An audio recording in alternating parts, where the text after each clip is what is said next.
Okay, the utter state of whatever that just is. My hair really that bad? Like, I know the angle, it's a little like poofy because it's just long and out of control. I don't know. If you want me to put on the MAGA hat, I can. Okay, I do need a haircut. That part is true. But anyways, guys, I don't know. Fine, fine, fine, people. You freaking people. Okay, all right. You happy? You happy? Yeah, it is. It is quite long. Um, I don't know what that was. Okay, I don't know what that was. I was trying to start the stream for several minutes. I was there. It said I was live, and I didn't know what was happening. I was like, everyone's like, "Where is he?" And I started the stream, and I actually started talking, which was funny enough. And like, it just was not starting on the YouTube end. I don't understand it at all. I don't know what's going on, but we're here. Okay, we're here, ladies and gentlemen. So what a start that was. But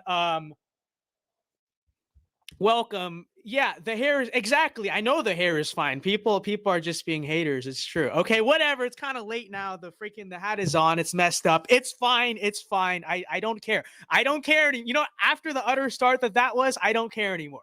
I don't know what's happening anymore. I don't care anymore. But welcome to the pilot episode, ladies and gentlemen, of what expects to be. I'm going to test out kind of doing a format of maybe like a weekly live news commentary show, like every single Friday night. I know it's not quite as like clickbaity in terms of like the way we normally do our streams. So I honestly don't know how big of a hit it's going to be. I don't know how the engagement's going to be. I don't know how the end viewership is going to be, etc.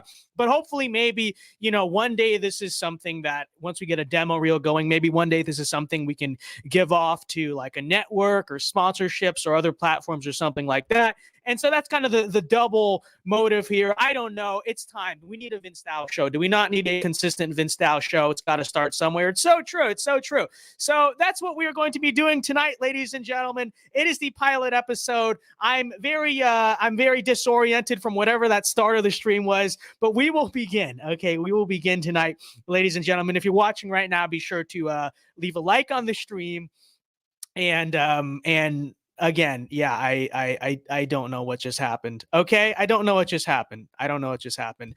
But anyways, throughout the night, ladies and gentlemen, right before I get into the news, which I will very soon, right before we begin, this show does not have a name yet. If it does end up continuing at some point, which there are car alarms going off outside. That's not very nice. But if this does end up, becoming an actual show at some point, we do need a name for this. So suggest names throughout the night. I'm not sure. Most people want Dowcast, which I was thinking of too. But then I was thinking of at the same time, it's like that might do well in the short term because it's a spinoff of like Timcast and whatnot, and so it kind of has that going for it. But then it's like if this is something that we want to be like the name of our like major show one day, is that really the best idea to like copy Tim Pool's name or whatever? I don't know. So maybe if you guys want to think of original names, we can think of that, and we'll try to figure that out. But ladies and gentlemen, we begin tonight with me not actually having the graphic that I was supposed to do on here. So we're just going to leave that graphic up on there. But anyways, wanted to start tonight's news, this week's news, by talking about this a little bit. So as we all well know, and we're gonna stop the memes now and get into the actual show now. Okay. Again, don't know what any of that was, but as we know right now, conservatives are locked in a very aggressive war, a battle, a debate, you could say, against the national security state. And, we've seen a lot of this over the past year or so, ramped up persecution against conservatives. We know the whole story here, but obviously, as we well know, this is now coming off the heels of the FBI raid on Mar-a-Lago. And so this big question has been arising. The chat's going crazy right now. Let me make sure. Okay. I'm here for Lake and Blake. That's all I care about, to be honest. Well, we will get to that. Hold on. I believe we have super chats really quick. For the Trump, $20 for the Trump hair. See, someone appreciated the Trump hair. Okay. But, as we well know, right now, conservatives are locked in a battle against the national security state. Well, here's Dan Crenshaw coming out and saying, regarding this whole conservative discussion of do we abolish the FBI, which is kind of an opinion that's been ramped up, at the very least, right? I think the realistic opinion, yeah, we're not going to abolish the FBI tomorrow, but what we need to start pushing in the Overton window is indeed a pushback against the FBI. We need to defund the FBI. We need to crack down, limit its scope, limit the power in general of the national security state. And it's very interesting because you would expect that, in principle, at least, this is something that the sort of Republican mainstream might think is popular, because what is it exactly? It's basically small government, right? Roll back the national security state, increase states' rights and kind of the rights of state attorneys and state law enforcement to do a lot of the job that the FBI does. But of course, that's not the case, because what you often see from the Republican establishment is this just, I mean, it's very funny because they always go out and say, the libs are such hypocrites. Look at this Democrat hypocrisy, left-wing hypocrisy. But it's very interesting because their entire view of this so-called like limited government, small government thing is totally inconsistent, totally confusing, because on one hand, they'll cry big government socialism when it comes to certain things, whether that's welfare or, whatever else it is. But suddenly when it comes to, again, drastically expanding the size of the national security state, something that the founders would probably, with all due respect to the founders, your Thomas Jeffersons, all these people probably look at this and say, this is ridiculous. This is crazy. Why should the federal government have this much power to law enforcement, all of that? But of course, we don't get consistency from the Republican establishment. Of course, the same Republican establishment that claims that the biggest problem with the left is not that they are evil, right? The biggest problem with the left has nothing to do with their beliefs or anything. It's simply the fact that they are hypocrites, or they are inconsistent with their views. And according, again, to the establishment GOP and kind of the conservative mainstream, this is the basically cardinal sin, essentially, of the left. Not, the fact that they want to worship babies, they want to, sacrifice babies or whatever, all this stuff. No, it's at the fact that they're hypocrites. They are morally inconsistent. But again, what you get here is just blatant moral inconsistency, and it's very interesting. So anyways, getting into what Dan Crenshaw said on rhetoric following the Mar-a-Lago raid, and I quote, "It makes us seem like extremist Democrats." You got that, folks? If you want to roll back on the power of the national security state, apparently you are, and to quote Dan Crenshaw here, an extremist Democrat, okay? Which is very interesting, because if you really want to take a look at this and you really want to be clear about this, the extremist Democrat view is to expand the role of the FBI and the national security state, okay? Number one, if you want to go with this very generic, nonsensical thing of big government, small government, again, what is expanding the national security state? By definition, big government. So if we want to do it that simplistically, we could say that. But going far beyond that point, Democrats, when we talk about defund the police or whatever, the truth is what Democrats want to weaken is not law enforcement. They want to weaken local law enforcement, right? When they say defund the police, they're not talking about defunding the FBI. No extremist Democrat, quote unquote, wants to defund the FBI. They want to put far more money to the FBI. What they want to defund is basically local law enforcement, so that way anarcho-tyranny, regular crime can basically rule the streets and whatnot. And you can almost argue there's a nefarious extent to it, that they want to basically get rid of local law enforcement as a middleman and expand the power of DHS and the FBI, federal law enforcement, right? So you talk about government overreach, big government, anti-federalism, whatever. That's essentially the goal of the extremist Democrat. Okay, so it's not an extremist Democrat position. Let's establish this. It is in no way an extremist Democrat position to say we are against the size and scope and power of the national security state, because the extremist Democrats, again, what do I keep saying?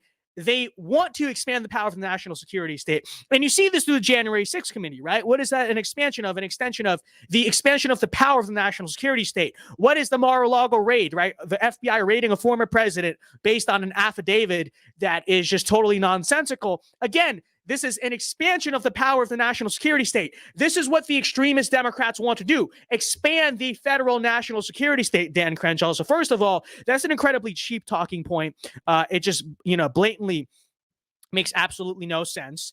again, right? So, but anyways, he goes on to say Marjorie and AOC can go defund the law enforcement club if they want. Again, I don't think AOC ever said, at least has he recently, ever since Joe Biden has been president, has AOC called for a reduction in the power of the national security state? Has she called for defunding the FBI? Or has she been saying defund local law enforcement? I think there's a big difference, and I think it's just, totally dishonest for Dan Crenshaw to conflate the two. But continuing on here, 99% of Republicans are not on that train. What we want is accountability. Let's play the soundbite right now, because why not? It's crazy, and it makes us seem like extremist Democrats, right? And so Marjorie and AOC can go join the defund the law enforcement club if they want. 99% of Republicans are not on that train. What we want is accountability. We want transparency, and the criticisms that we're leveling against the FBI and DOJ are fully warranted. It is not those criticisms that lead to a crazy person, attacking an FBI. Oh no. Okay, well, here's my question, Danny boy. Okay, so again, the take here is we do not want to defund or abolish or even restrict the power of the FBI. We just want accountability. That's all we got to do. And by the way, you hear this take from kind of a multiple degree of spheres on the right. Obviously, you hear it from the neocons. You hear it from the Dan Crenshaws of the world and whatnot. You also hear it from some of like the populist types who basically say, no, the national security state is good or whatever. We just need to wield it in our power. And really, my first question on this front is who? Who is going to hold the national security state accountable? Who do you trust to do it, and who is going to do it? Because Joe Biden is not going to do it, obviously. You think Dan Crenshaw is going to stand up here on the marketplace of ideas and convince Joe Biden to hold the FBI accountable? Absolutely not. So who's going to hold the FBI accountable? Dan Crenshaw? Is Dan Crenshaw going to hold the FBI accountable? Does anyone seriously believe, any honest Republican voter or whatever out there, do any of you seriously, honestly believe that Dan Crenshaw is going to go on some crusade to get transparency and accountability in the FBI? Do you believe that the GOP as a whole is going to do a good job or whatever of holding the FBI accountable? Again, does anyone truly believe this? Does anyone believe this is going to happen? Because my honest answer on this is no. I mean, this is ridiculous. This is just posturing. We're going to hold the FBI accountable. Who's going to do it? Who's going to hold the FBI accountable? Absolutely no one. And I think as a great example of this, let's take a look at this. And I'm sure you guys saw this earlier in the week. But, if the problem with the FBI is just, Joe Biden, right? The only problem with the FBI is they're not reined in because Joe Biden is the president or whatever. Well, again, let's take a look at how the FBI was behaving under Trump. Okay, so you take a look at this, and I'm sure you guys saw this clip or whatever. When it came to the Hunter Biden laptop story, again, this was during the cycle of the 2020 election. At the request of the FBI, you wonder why that Hunter Biden laptop story on Twitter, it was openly like you couldn't share it. If you guys remember this, flashback to 2020, the Hunter Biden laptop story, you couldn't share it on Twitter.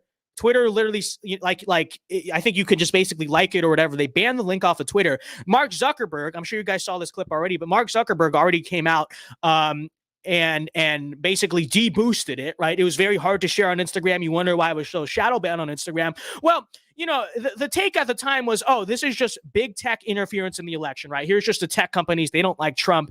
They're colluding against Trump. Turns out it was a little bit deeper than that. Let's listen to Mark Zuckerberg, I believe this week on the Joe Rogan podcast, explaining what actually happened there. So how do you guys handle things when they're a big Up Late with news VinceDao? That could be a that's name. That could be a name. Like there was a lot of attention on Twitter during the election because of the Hunter Biden laptop story. The New York we Post. had that too. Yeah, so you guys censored that as well? So we took a different path than Twitter.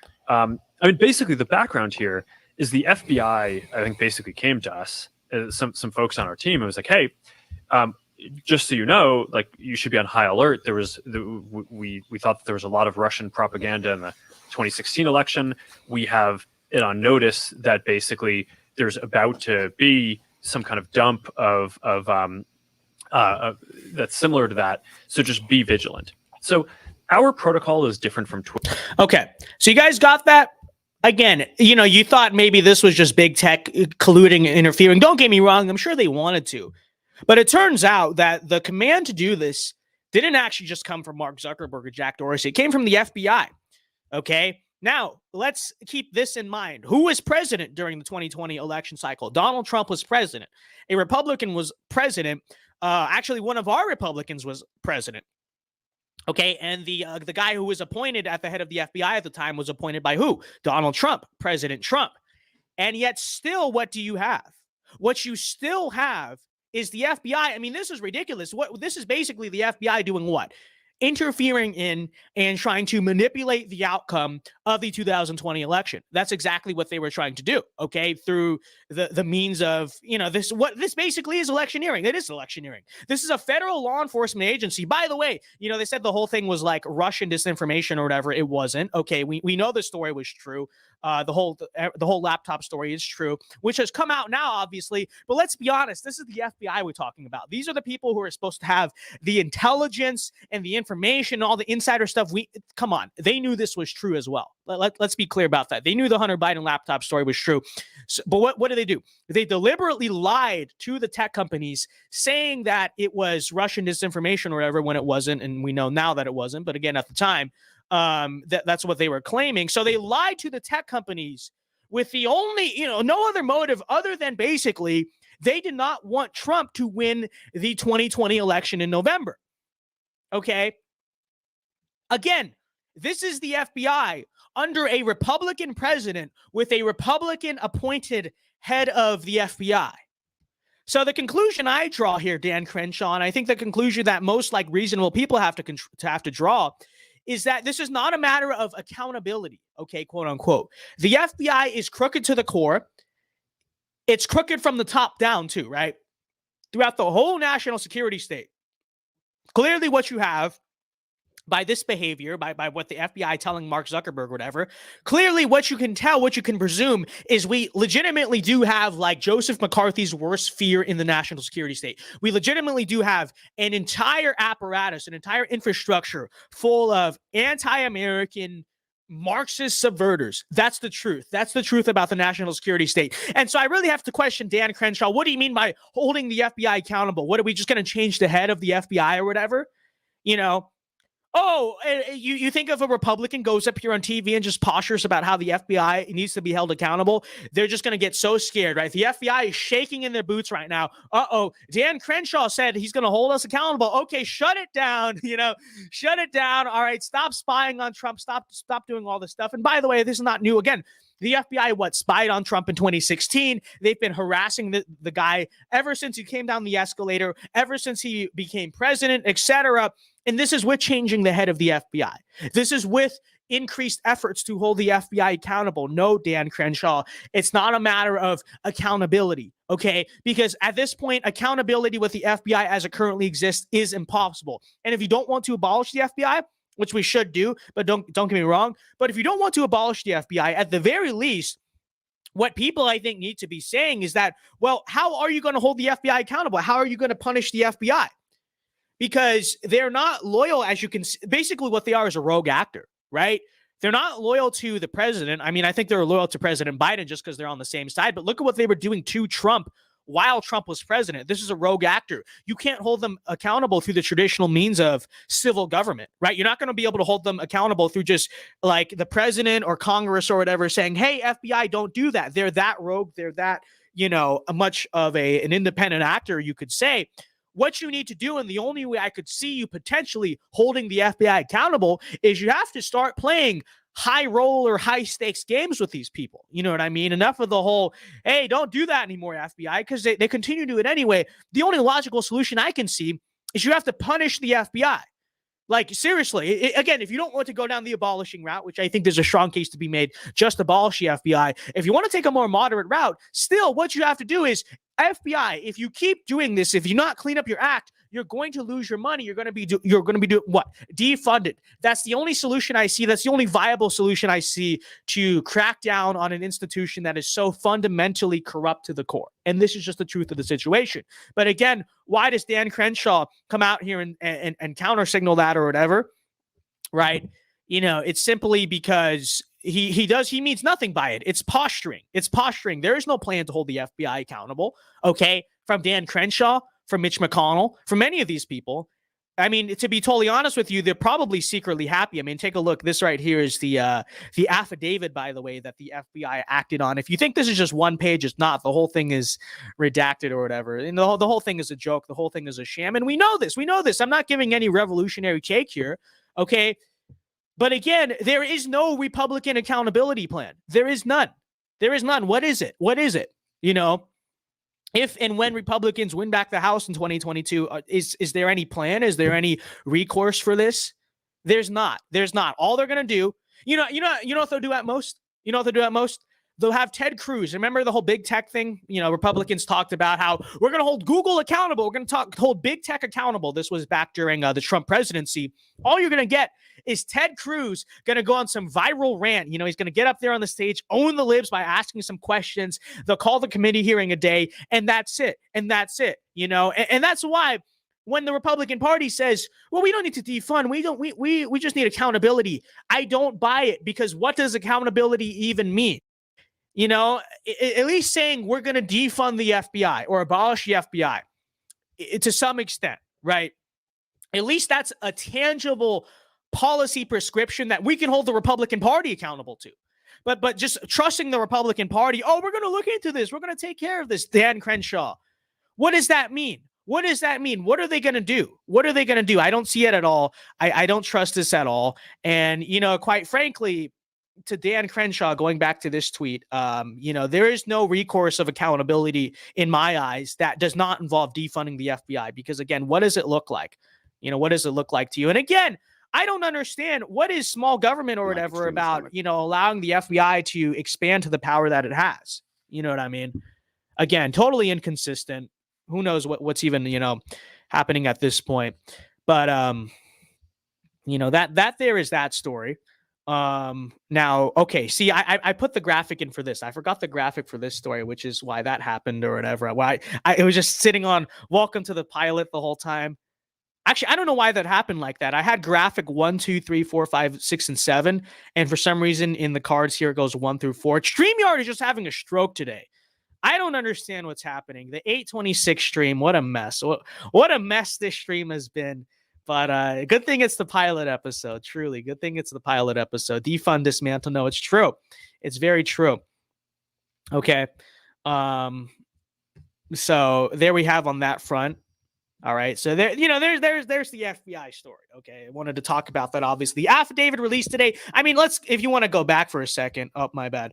You know, I know everyone. Twitter has already talked about this. I don't have much to say about it. But this is the affidavit that they supposedly used to, you know, justify the raid on Trump. I mean, just take a look at this thing. Do I need to say more? Right? They released this for what? The purpose of transparency or whatever. Yeah, this is like transparency and free and fair democracy, according to the regime. I don't think much else needs to be said. You see it. Okay, you see the story. I think it truly speaks for itself.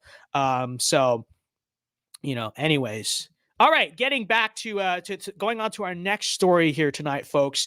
I'm sure, as you guys have also heard this week, the Biden administration has announced that they're basically going to be doing $10,000 in student loan forgiveness for college debts to people, I believe, making, under $125,000 a year, something like that. Kind of not entirely what the progressives wanted. The you know, Elizabeth Warren got up there in 2020 saying she's going to abolish all student debt or whatever. But a pretty substantial and expensive, dare I say, like financial proposal. And this is what they will be going through. Now, let's be totally clear about what this is. Okay. Now, okay, actually, let me start by saying this. And let me be perfectly clear. I do not think this is good policy. I don't think this is a good idea. I don't support this. And really, the way I see this is that I think this basically is a means for Democrats to reward their own constituency. It's that cheap, isn't it? It's that easy. What's a Democrat constituency en masse? So the growing base of the Democratic Party is college-educated people, specifically college-educated women in a lot of cases. Women, as we know, in general, tend to pursue more humanities degrees, hence, as a result, are more likely to come out of college with student debt that they can't pay off. This is just a statistical reality. Okay, people can attack me or call me sexist. It's statistically true. Okay, this is the case.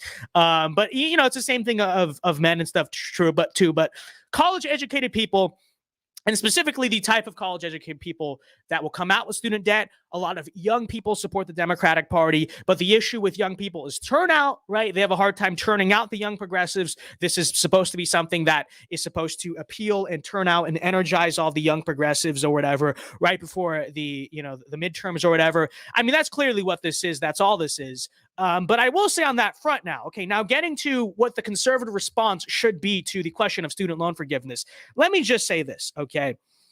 You see, I think Mitch McConnell referred to this as socialism. You see a lot of Republicans coming out and saying student loan forgiveness is basically socialism, this or that. Look, I don't think it's good policy. Let me say that. Let me reiterate that. I don't think it's good policy. I don't support it.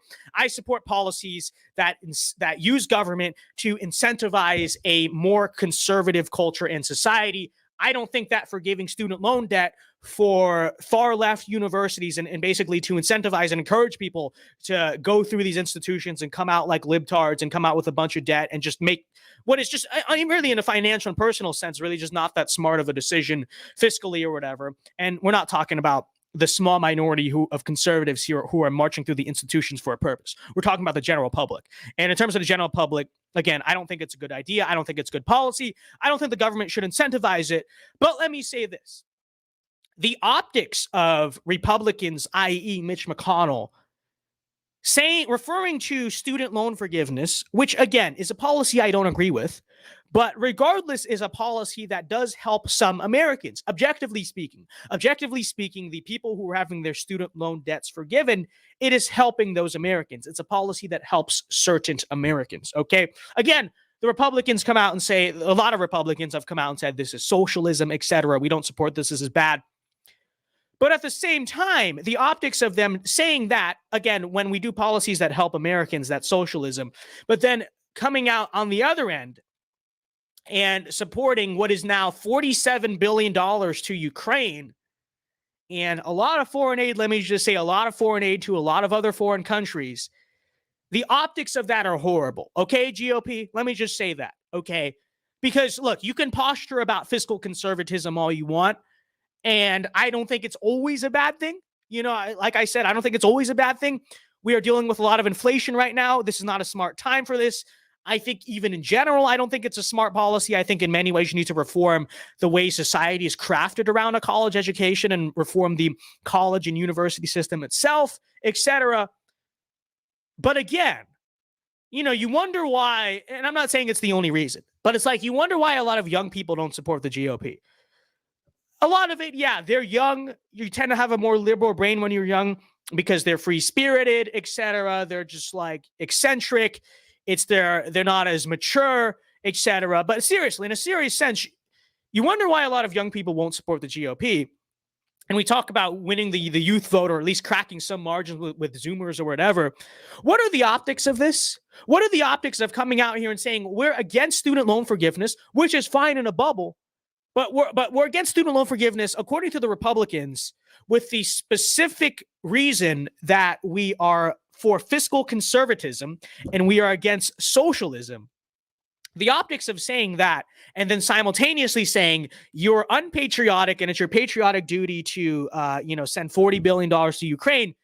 It's like, I think I saw a Dan Crenshaw tweet, going back to the topic of Dan Crenshaw. I saw a Dan Crenshaw tweet that was like 87% of Americans don't have student loan debt, and they have to pay off the student loan debts of 13%. And it's like, I mean, I think I can subscribe to the principle of that. Again, okay, yeah, it makes sense. Oh, this is a policy that hurts 87% of Americans, or whatever the number is according to Dan Crenshaw. Okay. But what is the percentage of American citizens who live in Ukraine or who are Ukrainian citizens? Okay. Barring a few randos who are there right now on vacation for some random reason nobody understands, the real number, functionally speaking, is this. It is zero. Okay. So this is a policy that benefits zero Americans. It's a policy that's not fiscally conservative. Sending $47 billion to Ukraine, not a fiscally conservative principle. We understand that, common sense. It's not America first either. It doesn't benefit America. It doesn't do anything for America. But again, people like Dan Crenshaw, people like Mitch McConnell, Kevin McCarthy, all these people have gotten up here and said, this is patriotic, this is conservative, blah, blah, blah. while somewhat grifting off slogans like America First that Trump and those people use, right? Again, I'm not saying student loan forgiveness is good. Okay, I'm not a fan of it. But if you're going to be the party, number one, of supposed fiscal conservatism, according to these people, again, I'm not saying it, they're saying it, fiscal conservatism. And number two, if they're going to be the party of moral consistency, because again, the functional basis of the entirety of like modern conservative talking points is liberal hypocrisy, then maybe don't say that student loan forgiveness is socialism while supporting, again, billions of dollars to foreign nations. You know what I mean? So, this is just the truth. It should be both no money to Ukraine and no money to pay off your debts. Well, that's the correct, and this is a respectable take, right? At least this take is consistent, logically consistent. But it's like, listen, there's this perception that the GOP just hates poor people and all this stuff. I understand a lot of it's just dumb liberal psyoping. I'm not subscribing to it. But what I'm saying is that, if you're an honestly thinking American here, someone in the middle, and it's like, okay, the GOP says that this is too expensive, this is socialism, pay it, wrong or whatever. But then why are they sending all that money to Ukraine? Okay, again, just a very valid question here. Anyways, we got a super chat from Christopher. Thank you for the 5. He says, this is the same cocaine Mitch that basically gave up on the Senate because he does not look like the candidate's great leader. Again, we're gonna talk about him in a second, okay? But thank you very much for the 5. We will be actually discussing that a little bit later in the show. So, anyways, with that said, okay, let me establish what I think the Republican messaging should be on the issue of just like how to help out young people or whatever, right? How do we make the American dream more sustainable for young people or whatever it is? And really, to an extent, how do we reward the Republican constituency, right? Because, again, that's really all that student loan forgiveness is. People can call it whatever they want. They can gaslight about it all they want. The truth of the matter is, what is this? This is basically the Democrats, you could say, buying votes, but basically what it is energizing a bunch of young people to come out and vote for them by doing something that rewards the Democrat constituency. The Democrat constituency, this aspect of it especially, being what? A bunch of like young, dumb, lazy hippies. Okay, that's true. Who does student loan forgiveness benefit the most? Those people, right? The people who go to Tufts University for $60,000 a year and, major in art, and they have blue hair and they're, gender fluid or whatever. Again, this is the people that benefit the most from it. They're rewarding these people.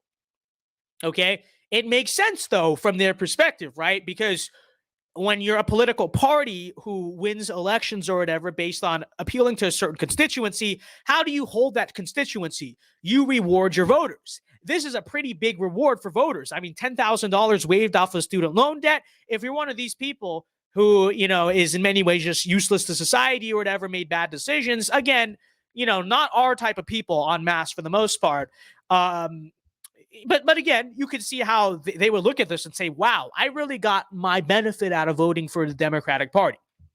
My question is, when is the Republican Party going to figure out how to do stuff on our end that really rewards our voters to that degree, right?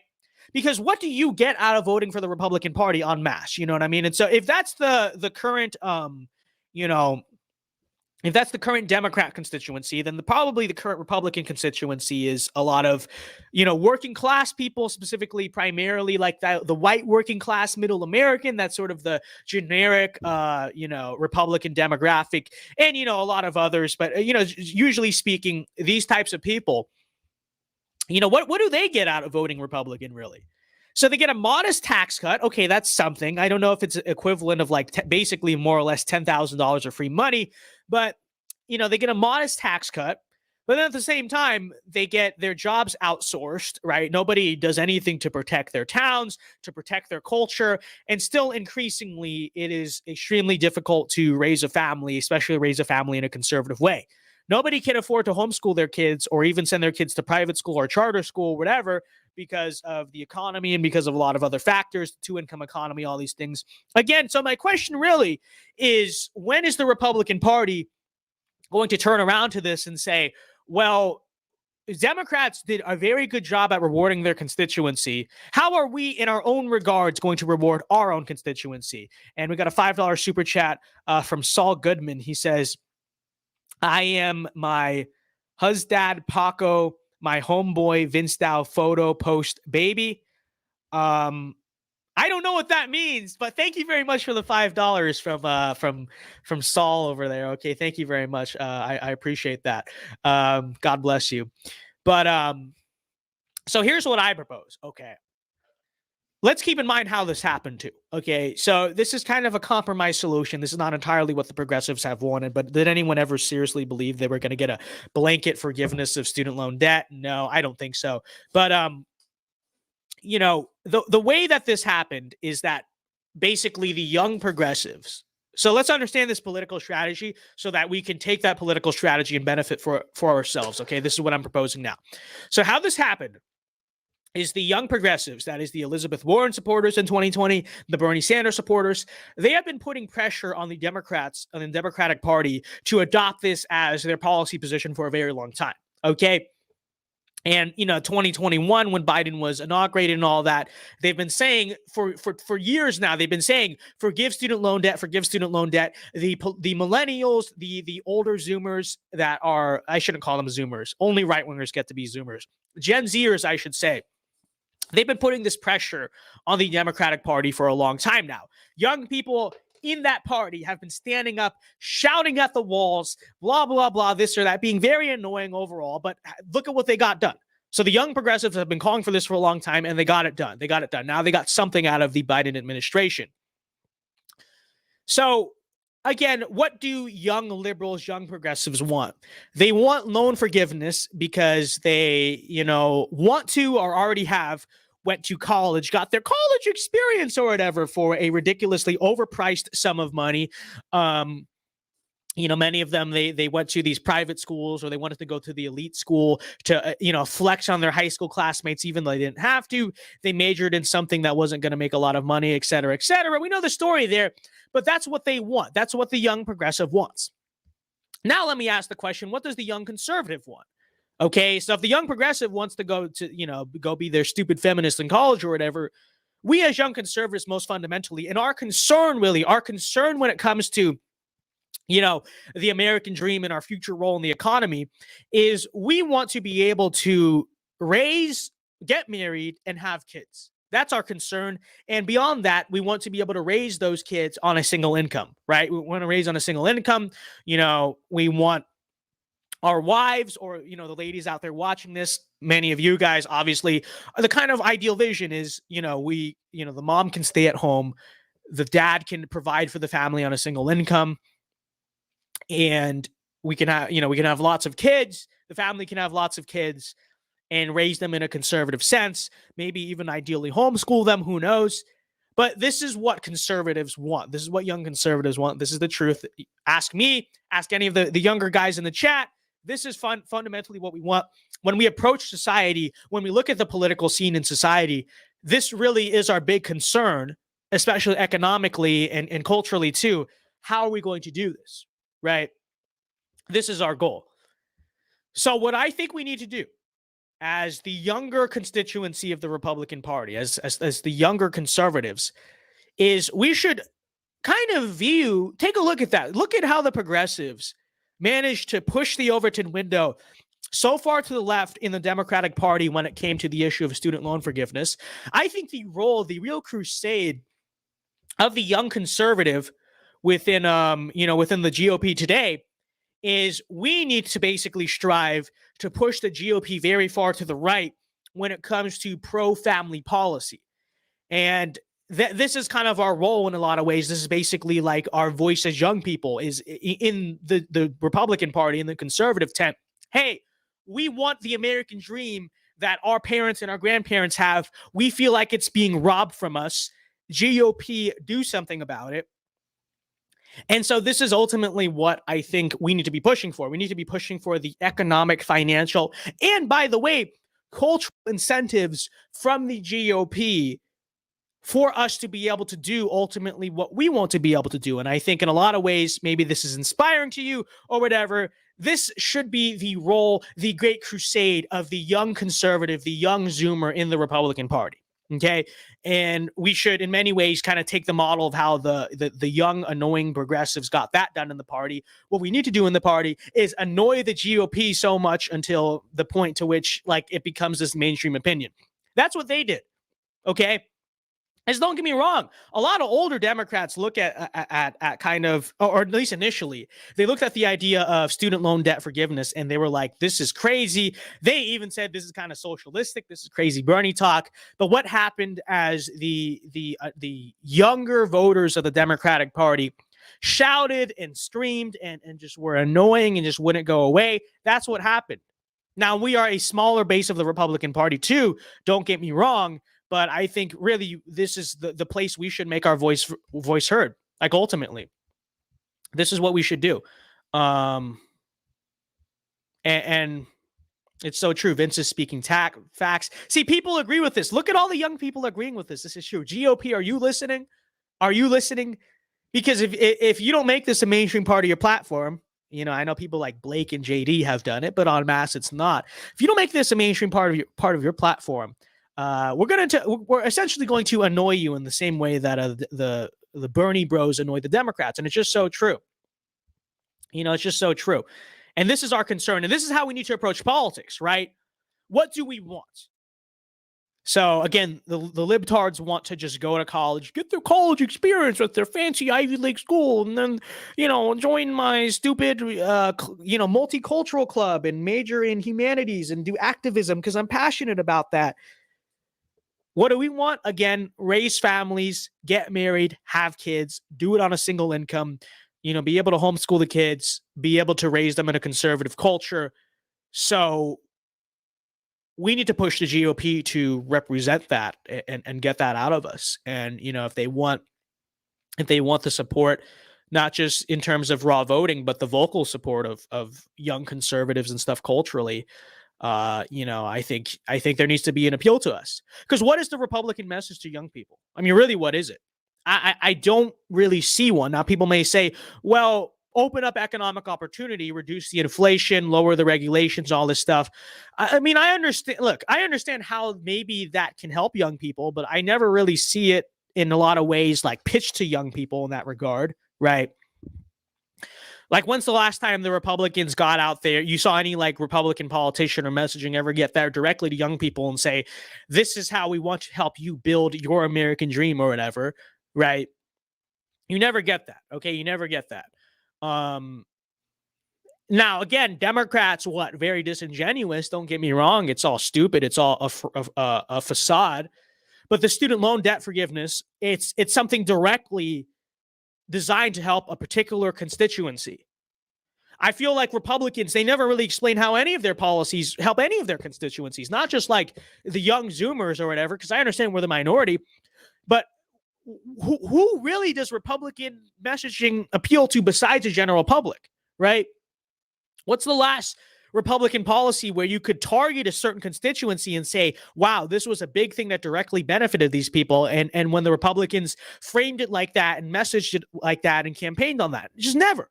And the Democrats are very good at this, right? Because they figure out how to take issues that affect a certain group of people who may vote for them, hijack the narratives on that front, and then do that. So again, I think, what we need to do and what we need to be saying as a party, and by the way, even if it's like the young people are so brainwashed or whatever, you don't think this is something that appeals to a lot of older people, right? How many moms and dads out there ask themselves the question of, I am seriously worried that my kids won't be as successful as I am, right? Because the American dream and the promise really of the American dream is that you work hard, you play your cards right, you can be more successful than your parents and the generations before you. The wealth builds on itself. We advance, we progress throughout the generations, not regress, I should say, right? And genuinely, I think the common, you could call it almost a populist fear, because it's just something that I think every parent out there, even the libtard ones, think about in their own regard. It is that question of, what's the American dream going to look like for my kids and the older people, even my grandkids? And like I said, I think that GOP really has a window where they can make a serious appeal based off of this.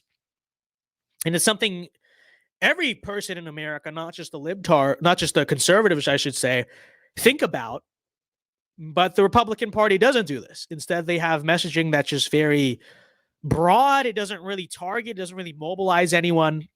But I mean, truly, I think campaigning on the idea that we're going to save the American dream for future generations, that's not just something that appeals to young people like us. I think it appeals to old people too, because they worry about this for their kids, you know? And so that needs to be our place. I think this needs to be our voice as the younger conservatives of the party. We want pro-family policy. We want economics that help families, not corporations and not government agencies, respectively, right? So that's what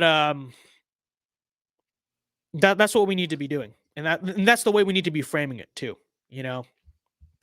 And it's so true. Things in politics actually should just be targeted. It's very true. It's very true. We need to single out demographic groups that we're trying to get, you know, support from, and say, what can we do to help these people? I feel like the Republican Party doesn't really do that. You know what I mean? I just don't want to stress about choosing between good career and no family, or family and bad career. And again, it's so true. And I think this is what many of us stress about. And I think, like I keep saying, we can learn from the way young Democrats won over their party in this regard. You know what I mean? And I think it's very true. I think it's very true. So anyways, that wraps up this segment. Again, I think it's very true. Want to go on to the next topic of the night that I want to talk about here. And this is a little bit more lighthearted, because I know now everyone's blackpilled. Everyone's just blackpilled about, shoot, how am I going to raise my kids? How am I? Well, again, shouldn't this be something that the Republican Party is trying to answer? Okay. And here's the other aspect of it too, right? As conservatives and as like Republicans, quote unquote, you know, we understand. I don't think the expectation of any young conservative is, you know, because we're not utopian. The conservative mind, unlike the leftist mind, is not a utopian mind. It's not an idealistic mind. It's a realistic mind. It's a pragmatic mind, right? You know, we understand that the issues behind the decline of family and the decline of American dream are complicated. It's not going to be solved all with one policy overnight. But to quote Pat Buchanan's culture war speech in 1992, we need to show them that we care. And this is true, right? And I think that's what a lot of young conservatives want to see. Baby steps by the Republican Party to slowly rectify this issue, to slowly unrig the system and the economy for future American families and the future American dream. But that's just not what you're seeing, sadly. So anyways, moving on, pivoting topics here. Okay, wanted to talk about this for a second. As you can see, and as I'm sure some of you guys have heard, the state of California, my home state, will be banning the sale of all new gas-powered cars by 2035, okay? Which is insane to think about. So starting in 2036 in the state of California, you literally will not be able to buy a new car anywhere that is not a hybrid and it's not an electric car. And people say, oh, that's California, stupid California. But the thing is, and the nefarious agenda here is that this is something that's going to impact the rest of the country as well, right? Because you'd have to assume a lot of blue states are going to follow in this trend. They're also going to ban the new sale of gas-powered cars. And it's like, well, you may say, oh, I live in a red state. Oh, that's not a big deal or whatever. It is a big deal. Actually, it does affect you, because think about the production.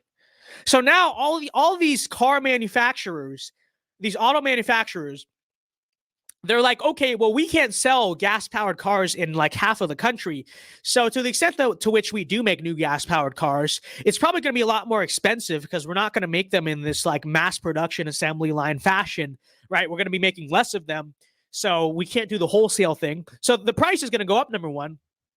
And then I think number two, what you're going to get, and this is very sad to think about, but I think en masse, a lot of these auto manufacturers are simply going to discontinue making gas-powered cars, because it's like, well, would we rather sell things to half the country or the whole country, right? So I think a lot of these companies will find it easier to just sell all electric cars, okay, which is just cringe and horrible to think about. But can we not bat around the bush with the real motive here, okay? Because here's the deal.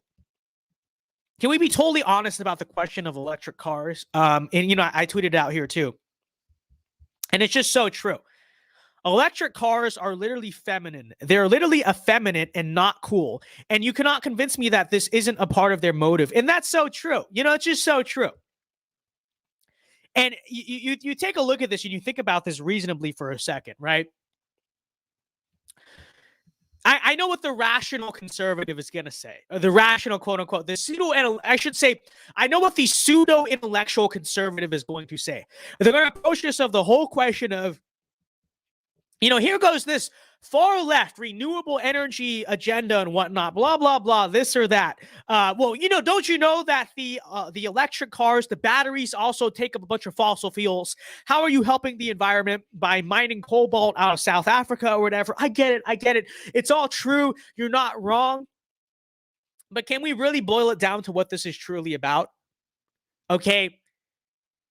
And this really is my theory on this front. And I think when you think about this really with your very basic instincts, it's just so true.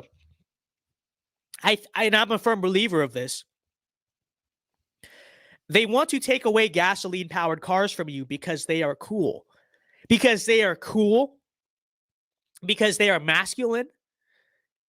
Because they actually work better, by the way. They're more reliable. I mean, have you seen how long it takes to charge a Tesla and all? Yeah, no, okay, they're reliable.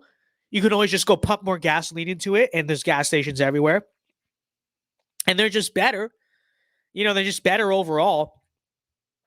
You literally cannot convince me that this is not part of their agenda. Because they know that, gas-powered cars, the combustion engine, it's masculine, it's right-wing, it's cool. You cannot convince me that is not the number one chief reason why they're trying to get rid of combustion engine cars and replace them with electric ones. Okay, it's just so true. And I know what the pseudo-intellectual conservative is going to say. Don't be ridiculous. This is really a debate about renewable energy. Let's be substantive about it. Let's have an actual debate. No. Can we boil this down so simply? Because your instincts know that it's true. What do you see when you see a Prius? That thing looks dumb. It's feminine. It's just idiotic. And there's another word for it that I'm not going to say, but it's just so true. When every man especially looks at a Prius, they know what's going on there. And even the cooler, electric cars, take a look at this, okay? So the Mustang, right? As we know, the Mustang, arguably the most right-wing car in existence, a true American classic. A true American classic right-wing car. Well, check this out. This is the new, apparently, all-electric SUV that Ford Mustang is going to be building. Here's a new electric Mustang, ladies and gentlemen. Turn. Just think with your instincts for a second. What is your reaction when you look at this? It's dumb. It's feminine. It's just not it. This thing is just stupid. That's all there is to be said about it. It's dumb. It's stupid. It's not cool. They took one of the coolest cars, arguably the coolest car that there is out there. I mean, the good old Ford Mustang GT. I don't think you could think of a more American right-wing car, and they're just destroying it. They're just disgracing it. You know what I mean? Don't convince me that's not part of the renewable energy agenda here, or the electric car agenda, I should really say. Because if you ask me, I think in many ways it's almost a driving component. It really is. It's a driving component. Because there is something right-wing and masculine and independent and free about driving a car where you can actually hear the engine and it's actually fast and you can pump gas. And it doesn't feel like you're driving some Silicon Valley technocrat, metrosexual nonsense like a Prius or whatever. Because they know that it's cool, that's why they want to take it from you. Honestly. And I think it's that simple. I really do think it's that simple, And like I said here, it's so true. You will drive the Prius. You will drive the Tesla that you can't even hear or whatever. And you will be happy. You will be reliant on the electric grid for transportation, and you'll be happy. You'll be happy. You'll eat the bugs and you'll like it. It's just so true. It's just so true. It's literally the case. Psychological warfare. Oh, absolutely. 100%. Great way to put it too. It's psychological warfare. They are degrading the things that you like, that make you feel like a man, that make you feel masculine, that make you feel American. And they're replacing it with this nonsense. And that really, that has to be a part of it too. Because you take a look at something like an electric Mustang, it's like, well, why couldn't they just take the Mustang and make it electric? You know what I mean? Why do they have to make it look like this gender fluid? You know what it looks like? It looks like if a Tesla Model S or whatever it is, the Tesla Model Z, I don't know, whatever one it is. You know, the Tesla, this looks like if a Tesla got a sex change and it wanted to be a Mustang, and that's essentially what this is, right? It's like, why can't they just make this stuff look normal? They can't make it look normal because, again, if they kind of psyoped you with some fake synthetic version of an actually cool car, the psychological warfare wouldn't be effective, right? They wouldn't just literally have the ability to degrade everything that you like and everything that makes life good. And so truly, that is the reason why they have to, at the same time, make these electric cars look worse and just look dumb. And I mean, truly, again, think about this, especially the men out there. Again, I want you to tune out any pseudo-intellectual, oh, it's not so bad. What's the big deal? I think that's pretty cool. No, think with your gut for a second. Think with your manly brain. You know this is dumb. You know this is horrible. And that's just exactly what they want to do. You know what I mean? Will electric vehicles produce more transgenders? I mean, hey, look. I wouldn't put it past them, is what I'm going to say. I wouldn't put it past them. I think there's something to be said about, just the things around you looking just cringe and effeminate and the effect that that's going to have on the psychology of people. It's true. And anyone who says I sound crazy right now, or I sound schizo or whatever for this take, or I just sound like some, right-wing maggot or whatever, just going crazy about the cars. They're turning the cars gay. Well, again, it's just true. Is it not true? You can't convince me that it's not true. I'm very convinced that it is true. What an ugly looking car. It's a copy paste of every generic SUV out there. It's so true. It's so true. So we're going to end up like Cuba, where old cars from the 50s are the only ones you can get, so people keep them up. Yeah. Very true. No, you sound base. You're not crazy. It's so true because you guys get it. But I guarantee, send this to Patriot Takes or whatever. A bunch of people on Twitter would make fun of it or whatever. I posted about this on Instagram the other day, by the way, too. And I had some of the my pseudo-intellectual conservative comrades out there were just saying he was dumb or whatever. Or they said, an electric car is not effeminate by definition. Well, it is. It actually is. And what is what's your source for that? What's your study proving that? You can just tell. Look at a Prius. Okay? Look at the people who drive a Prius. That's what they want you to become. It's so true. So,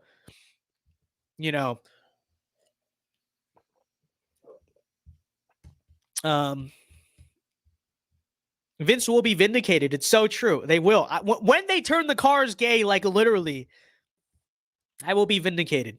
It's very true. So anyways, going on to some of the other segments we had tonight. Yes. Okay. So, all right. Next up, I want to kind of pivot here. Obviously, and this is if we do continue this show, and hopefully this show does become more structured and stuff like that as we go. We're still figuring it out.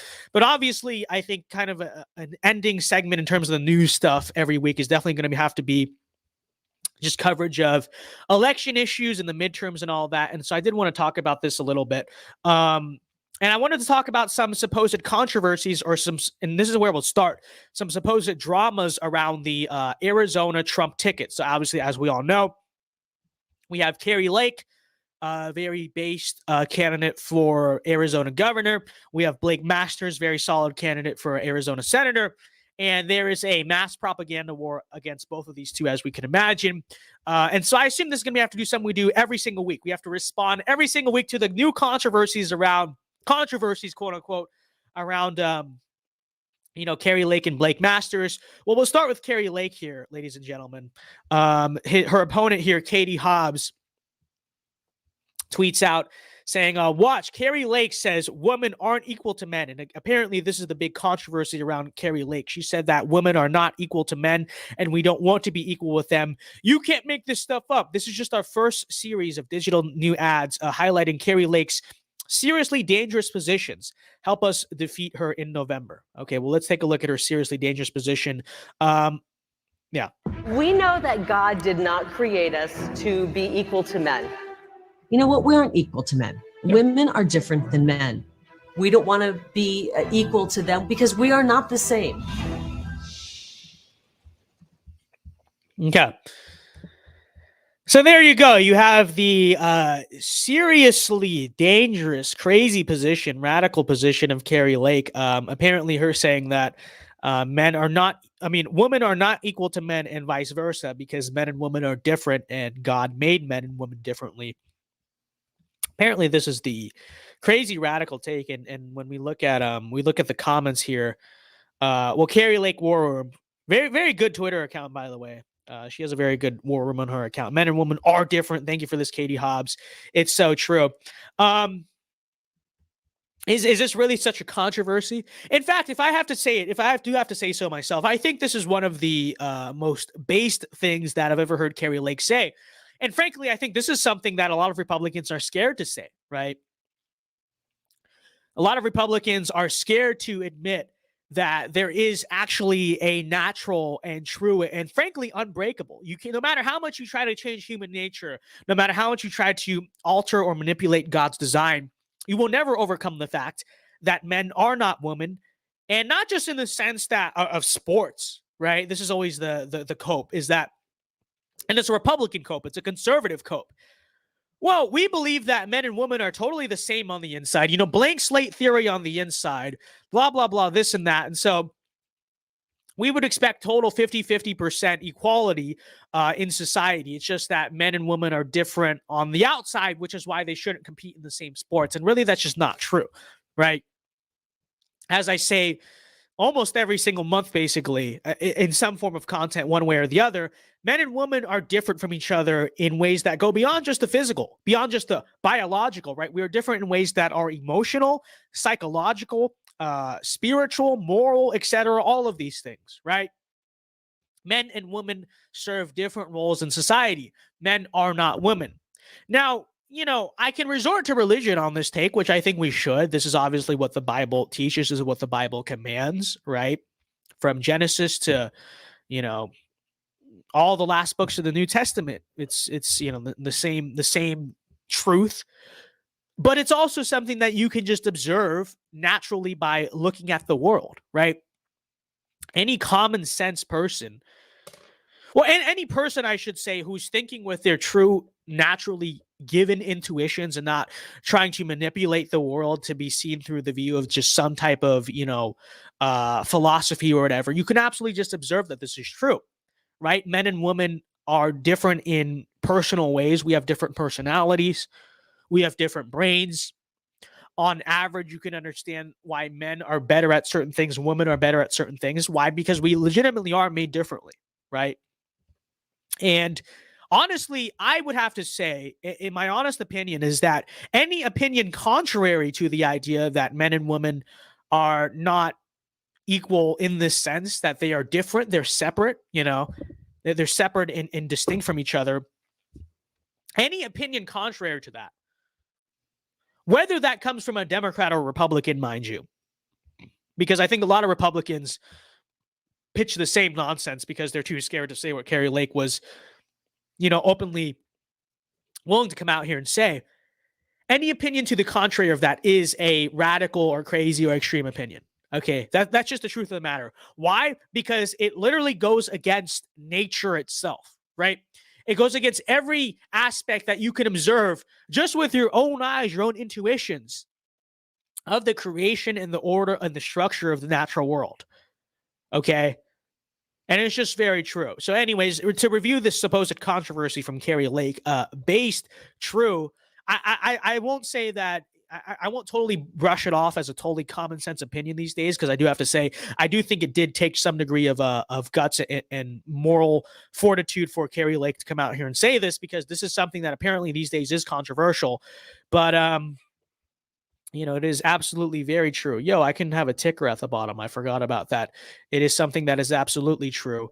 And, you know, good take. Good take. So true. So true. So, All right, there's the Kari Lake controversy. I declare this a total W for Kari Lake. It's so funny because even if we want to watch this one more time, right? We know that God did not create us to be equal to men. You know what? We aren't equal to men. Women are different than men. We don't want to be equal to them because we are not the same. Again, the purpose of one of these ads would be to like take it out of context or whatever, right? And even with the minimal context they provided, it's still pretty obvious what she's saying, and it's still something that, I mean, obviously we agree with it, but I think it's still something that even like common sense people can agree with, because yes, men and women are different. Any natural instinct you have vindicates this. So anyways, that's the Kari Lake supposed controversy. Total W by Kari Lake. Katie Hobbs, her opponent's out here literally making Kari Lake look good. But here we go. On the other hand, we have the other kind of controversy out of Arizona this week, which is the Blake Masters abortion ad. I'm going to play this really quickly, and then we're going to talk about what the debate is over it and give that its own review. But anyways, I'm going to play this. I'm kind of thirsty right now. I'm going to get some water really quickly while we play this. But anyways, this is Blake Masters' new ad on the topic of abortion. Okay, new campaign ad. Most people support common sense regulation around abortion. But Mark Kelly votes for the most extreme abortion laws in the world.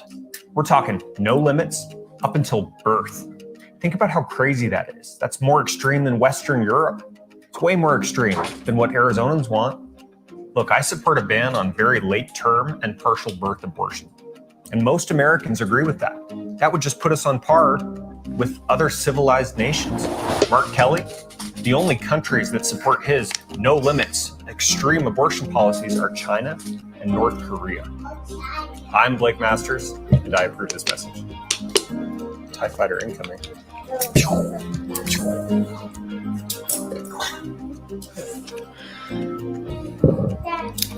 Nice shot.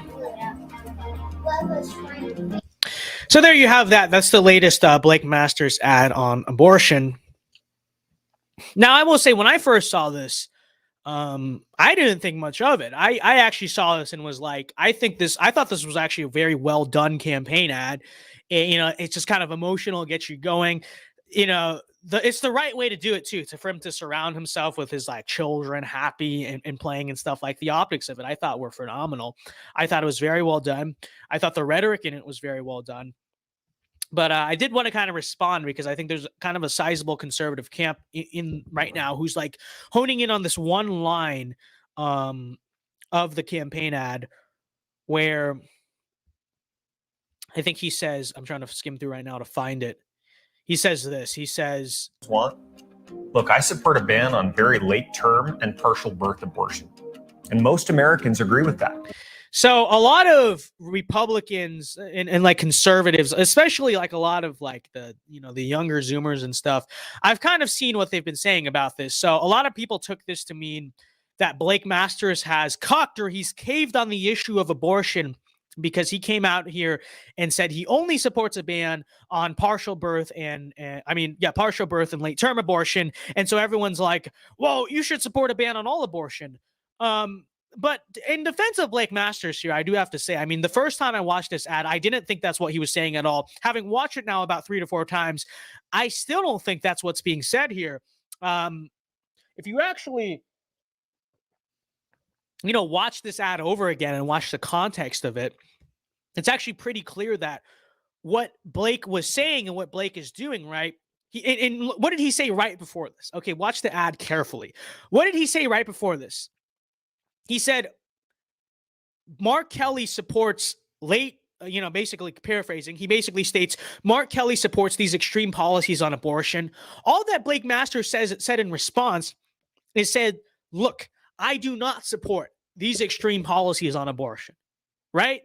And so, like, to me, in the way I read this and still, confirming this, I don't think what Blake Masters was saying was that I only support a ban on partial birth and late-term abortion. And watching over again, I still don't think that. What I take from this ad is Blake Masters is basically saying, what he was trying to do rhetorically is draw a contrast between the policies that Mark Kelly supports and then say, I myself, Blake Masters, do not support this. I thought that was pretty common sense. From the first time I saw this ad, I thought that was pretty obvious. But, you know, you have a lot of people out here who are basically saying, Blake Masters is no longer pro-life, this and that. And honestly, I just think it's a drastic overreaction. It's like, yes, do I understand to an extent?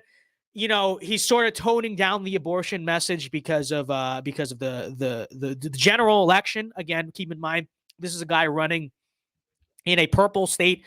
It's a totally purple state. It's a total swing state. He's pivoting for the general election. He has a very tough general election ahead of him. He's trying to run a campaign ad in many ways, primarily designed for like independents and moderates and all that stuff, right? You know, it's like, so I understand that context, number one. But then number two, I thought the rhetoric of this ad was brilliant because he didn't actually have to retract or back off of his stance on abortion, but he simultaneously kind of figured out a way to sort of optically present that where he sort of stayed out of his own personal stance on the issue and more was like, well, here's what Mark Kelly supports, and that's crazy, and nobody agrees with that. I don't support it. Vote for me. See, I found this to actually be rhetorically brilliant and optically brilliant and very good. But again, you know, a lot of like the literal 15-year-olds, the immature, and a lot of, I mean, let's be honest about it, a lot of like the just kids and stuff on Twitter who just got very angry about this. Apparently, they can't pick up on the message of this, the strategy of this. You know, I don't know, but I mean, to me, what is being said in this ad seems pretty obvious. People don't understand optics. Masters has optics. I mean, it's just true. Like, look, do I wish he would just get out here in an ideal world? Do I wish he'd get out here and say, here's what I really believe on abortion? Of course I do. But, you know, I'm not running for office trying to win independent voters. Like I keep saying, I think this was a brilliant way to do it because he was able to present a very mainstream popular opinion in the American public on abortion while himself steering and navigating to where he himself like didn't have to, you know, give the take that he really believes in. Honestly, the take that we all know he's going to vote for, you know, like let's take that into account too. If anyone's confused, if anyone's thinking, oh, well, I'm not sure if Blake Masters cucked here or it was just misunderstood or whatever, it's misunderstood. But let's be honest. Okay, we know Blake Masters, folks. Okay, let's remember that. We know who he is. We followed him for a whole cycle. Does anyone truly honestly believe that, like, oh, he's caving, he's just totally given up the pro-life position? Does anyone believe, like, once he gets to the Senate, if the issue of abortion comes up, he's not going to vote totally in lockstep with what we want? Does anyone believe that? I mean, I think the answer is no. We know Blake Masters, quite frankly, and so it's just like, I don't understand all the people who are so upset about this. I think this is brilliantly done. I think this is a good optics. I think this is a brilliant way to navigate the issue. You know what I mean? Considering the type of election he has to run in the state he has to run, you know, keep in mind, very purple state, toss-up election, and this is a guy totally running in lockstep with what we believe. You know, how can anyone look at this and say it's a bad thing? Drew Steiner, thank you very much for becoming a member, by the way. I'm not sure if he's a new member or whatever, or maybe he's been a member for a while, didn't see him before. But thank you for being a member, by the way. He was trying to frame Mark Kelly as an extremist. Exactly. And I don't understand what's so hard for people to understand about this. You know what I mean? But he presented himself as the reasonable candidate. No, exactly. But here's what I will say, okay? To the people out there that are like, no, Blake Masters cooked. Blake Masters is compromised or whatever. Okay, well, let's put that idea to the test. Okay. So let's go with your theory. Your theory is essentially that Blake Masters has sold out to the establishment. He's sold out to the moderate GOP or whatever. He's no longer one of our guys. He's cucked. He's compromised. Well, then explain this. So here you have this. The GOP, by the way, this is disgraceful. I'm very upset about this. I'm very upset at Mitch McConnell for this. But long story short, Mitch McConnell's more or less super PAC has canceled its $8 million in ad buys in the Arizona Senate race. About half of its reservations will raise questions about the GOP view of Blake Masters. Group is also cutting 2 weeks of ads for Murkowski, saying they think she's in good shape. Well, there's no really rational reason to cut money for Blake Masters. I mean, this is Arizona. This is going to be one of, if not the most pivotal, toss-up swing state Senate race in the entire country is the Arizona Senate race. And we have the GOP and Mitch McConnell divesting from Blake Masters, withdrawing $8 million in ad buys from Blake Masters. I mean, you really have to question, okay, this topic aside, you have to question, what are they trying to do here? Are they basically trying to throw the Senate? Is that what Mitch McConnell is trying to do? Anyone, by the way, who was on the fence before about Mitch McConnell, because so many people always cope. The establishment heads always cope, because I have been saying for years, as many people have, Mitch McConnell needs to be replaced as a Senate majority leader or minority leader, whatever it ends up being. People who were on the fence before saying, no, you're just a far-right MAGA extremist. Actually, Mitch McConnell is good for the Republican Party. Well, here you have Mitch McConnell literally trying to throw the Senate. And I mean, that's basically what's going on here. Giving up on Blake Masters, who was running a swing state campaign toss-up race in a very competitive state.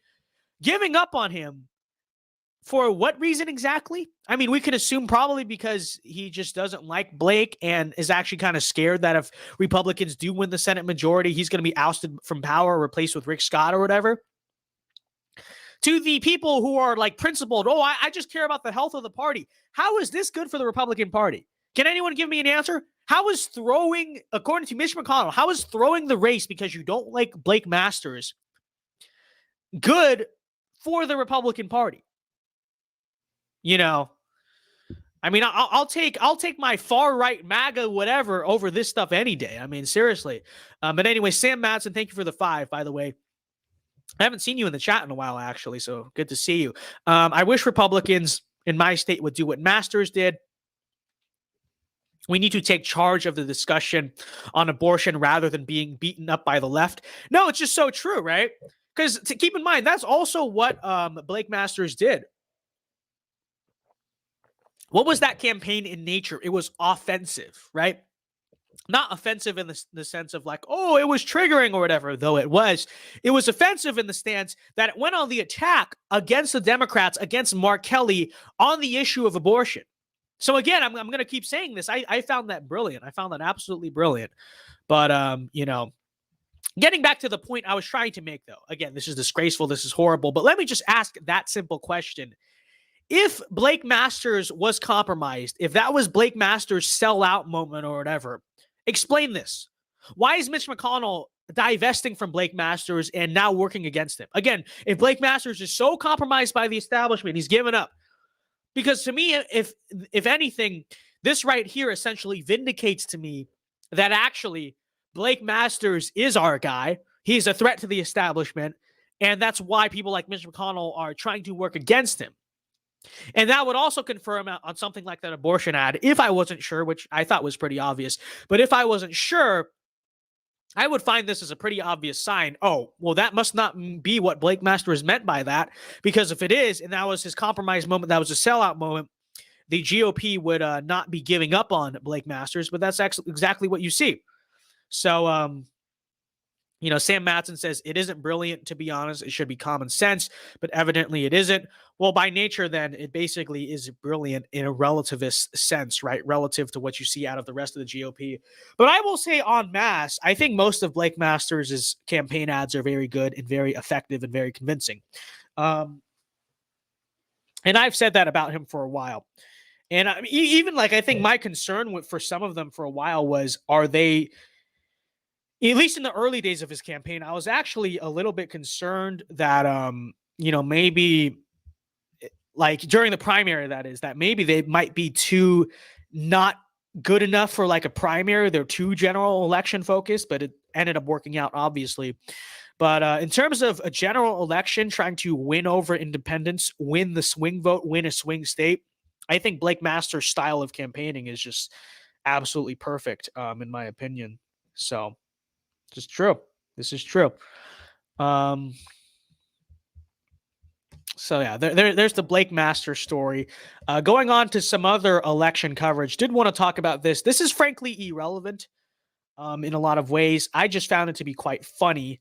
And that is out here in my home state of Florida, which we're going to talk briefly about those primaries, this week's primaries a little bit. Quite disappointing results in a lot of ways. I know, guys, but let's start off on a lighthearted note, which is the question of Charlie Crist. Okay, so if you guys don't know,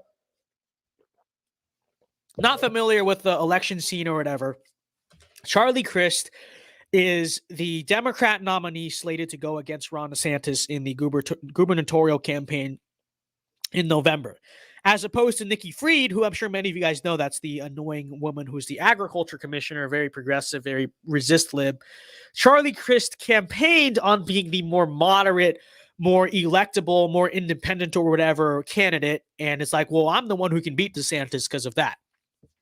That was the promise of Charlie Crist. He's not going to win regardless, by the way, so don't worry about it. But still, that was the promise. That was like the pitch of Charlie Crist, right? So with that said, and by the way, this kind of makes sense when you understand that, this guy used to be a Republican. He has a very wishy-washy, flip-floppy record. He's essentially in a lot of ways like the Michael Bloomberg of Florida politics. Now a fairly liberal Democrat, still a little bit more moderate, quote unquote, on a lot of things, seen as more of a moderate, ex-Republican, ex-independent, now a Democrat, etc. Right?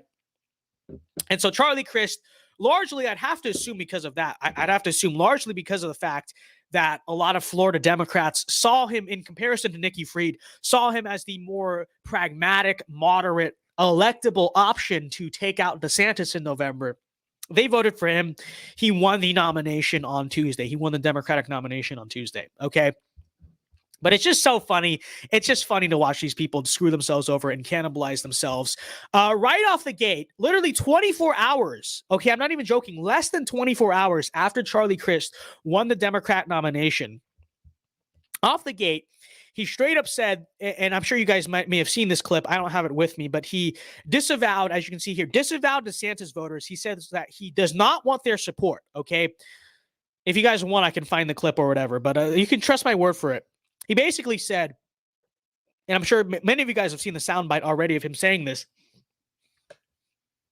He says, if you're still with Ron DeSantis at this point, I don't want your vote. I don't want your support. If you're that hateful, stay in that camp or whatever. And so basically what he directly said is, I'm not making an outreach to DeSantis supporters. Stay in that camp. Do your thing. I don't want your support. I don't want your help. Okay? So in a general sense, in any election, this is not a smart thing to do. In any competitive election, this is a dumb thing pragmatically to do because, in a general election, you want to campaign, hopefully win over people who may have been voting for the other candidate. It's not smart politics. It's not smart optics. But consider the situation that Charlie Crist is stuck in. Okay, so this is no longer the Florida of 2010. Under specifically the governorship of Ron DeSantis. So in the entire history of the state of Florida, Democrats have outnumbered Republicans in voting registration, okay? Not everyone turns out in elections, hence why it doesn't always go like that. But, we now have a situation, like I said, under specifically the governorship of Ron DeSantis, implying that he's the chief driving motive of why this happened. It's not a coincidental phenomenon. It's because of Ron DeSantis, because of Trump to an extent too, but largely because of Ron DeSantis and him being governor. Under the governorship of DeSantis, the raw total number of party registration in Florida, which again, for all of Florida's history, that includes the governorships of Rick Scott, of Jeb Bush, of all these past Republicans, of all the times Republicans have won the state of Florida. In the whole history of Florida, Democrats have always outnumbered Republicans in voting registration. As of, I believe, like this year or last year, I think it was starting last year, Republicans took the lead, and I think they now have what is like a 50,000, 100,000 or something, maybe more at this point. Republicans by numbers now outnumber Democrats in the state of Florida for the first time in history, again, under the governorship of who? Ron DeSantis. Okay? Ron DeSantis, by the way, is so popular. So again, here's the situation we have, right? Mathematically speaking, Republicans now outnumber Democrats. But you may say, and the appeal of Charlie Crist is, well, I used to be a Republican. Maybe those Republicans don't actually support Ron DeSantis. Well, how popular is Ron DeSantis among Florida Republicans? He's so popular that his primary was uncontested, okay? And by the way, there were people who tried to run against him in the primary, okay? Because I remember, seeing people literally buy billboards. I forgot their names, but people literally bought ads. There were candidates who tried to run against Ron DeSantis. None of them even got the number of signatures needed to get on the ballot. He ran uncontested in the primary. Not even close. So again, that is how popular, Ron DeSantis is among Florida Republicans. And again, it's just common sense. Think about it. If the party registration flip thing happened under DeSantis, you have to imagine DeSantis himself has to be a chief driving factor in that. Statistically speaking, already this campaign message of Charlie Crist makes no sense. If I'm not saying it's going to happen, but hypothetically, if any Democrat is going to win a governorship in Florida in 2022, you are going to have to make an outreach to Republicans. Specifically, you're going to have to make an outreach to people who support Ron DeSantis. Well, 24 hours after winning the Democrat nomination, Charlie Crist, the clown that he is, the moron that he is, this is just a meme. It's so fun to watch these people destroy themselves, has already come out and says he does not want the support of anyone who, he literally says, anyone who supports Ron DeSantis at this point, I don't want your support. Well, good luck winning the election like that, buddy. It doesn't mathematically make sense. And like I said here, again, it's not the Florida of 2010. You're now in a situation where Republicans outnumber Democrats in the state of Florida. And generally speaking, just because of the way turnout works, right? Republicans tend to turn out like higher than Democrats just based on, a lot of like dumb, middle IQ, normal people just register Democrat and never vote, right? So even being like 100,000 down in the voting registration, you would think Republicans win that election just because of how it works. But now, if Republicans outnumber Democrats in the voting registration outright, this is bonehead policy. This is just the dumbest thing I've ever heard. Sam Matson for 5, thank you very much.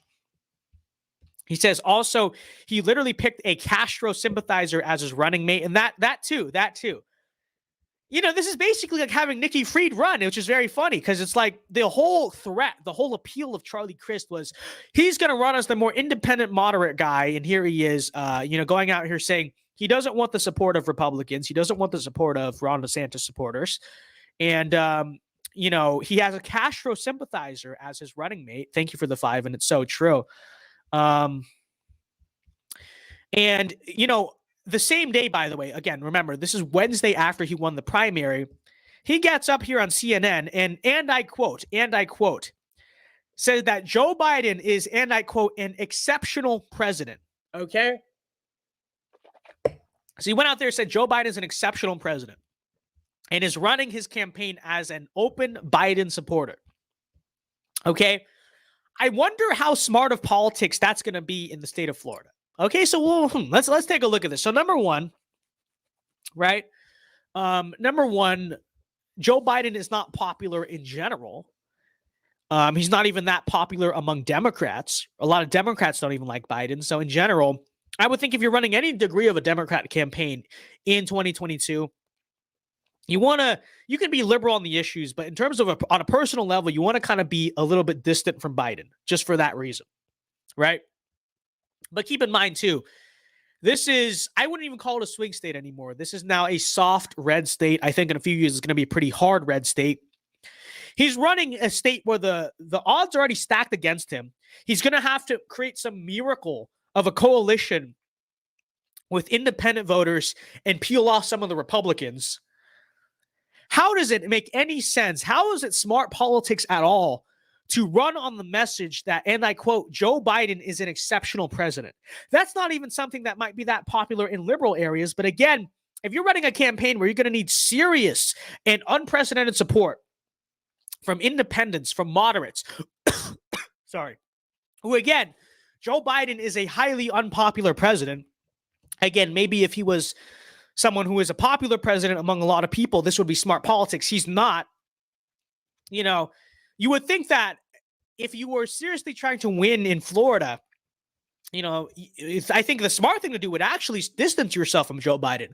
If not openly disavow, at least say a coping statement, something along the lines of like, well, look, I'm running to help the people of Florida. I'm not concerned with federal issues, blah, blah, blah, this or that. No, goes out there on CNN after he won the primary, by the way, because it'd be one thing if he's trying to win the primary. Nikki Fried's whole accusation against him was he's not liberal enough. He's a fake liberal. I'm the real liberal, whatever. Okay, but he already beat Nikki Fried. He beat Nikki Fried by a lot. He beat Nikki Fried by like 30 points, more or less, okay? So I don't understand the strategy here because this is a general election. This is pivot season, and what Charlie Crist is doing is, if anything, becoming more far left. He's becoming more far left. He, like Sam Matson brought up, he has a Castro sympathizer as his running mate. He's saying Joe Biden is an exceptional president in a lean red state, or you know what I mean, or even likely red state, you could say. And he thinks this is going to be popular. He thinks this is smart politics. Even like if you're going to run the most liberal campaign ever, you would think in general, it's just not smart politics to say that you're a big Joe Biden fan, to ally yourself with Joe Biden. Because Joe Biden's really popular among no one. He's not popular among independents. He's certainly not popular among Republicans. He's not even that popular among Democrats. You think even if you want to be liberal on the issues, you would just distance yourself optically from Joe Biden. But, Charlie Crist has done none of those things, and it's quite a clown show to look at. It's just hilarious. Charlie Crist couldn't even be Rubio in 2010. Charlie Crist is a grifter, and people know it. Thank you for the 5, and it's so true. It's so true. This guy's reared up to take another L. And it's very funny. So you look at the state of Florida right now. Governor DeSantis, Senator Rick Scott, Senator Marco Rubio. Charlie Crist, or Charlie Crisp, apparently we're calling him that now, is on track to literally have lost to all of them. Okay, so he lost to Marco in 2010. He lost to Rick Scott in like 2014 or whatever. And now he's about to lose to DeSantis. He's about to complete the trifecta of L's, and it really is something to watch. It's just hilarious, So wasn't he once Republican? Yes, he was. And that's the thing, right? Look, I'm not trying to give him advice, but if I were Charlie Crist, still a very uphill election, don't get me wrong. Still probably don't have any shot at winning it. But I would play into that. I would play into, hey, I used to be a Republican. I used to be an independent. I've come over more to the Democrats, but I'm a moderate, right? I didn't leave the Republican Party. The Republican Party left me, blah, blah, blah. I'm not saying that would work, but maybe you peel off the 10 to 15% of like just Republicans who don't like Trump or whatever, right? But they're still like principally conservative. You run as this moderate, common sense candidate. I'm not, like I said, he'd still lose, but at least maybe he could be a little bit competitive if he did that. This strategy, I don't know what he's thinking here. Nobody knows what he's thinking here. Nobody understands him. It's a clown of a campaign. And I said this in the follow-up too.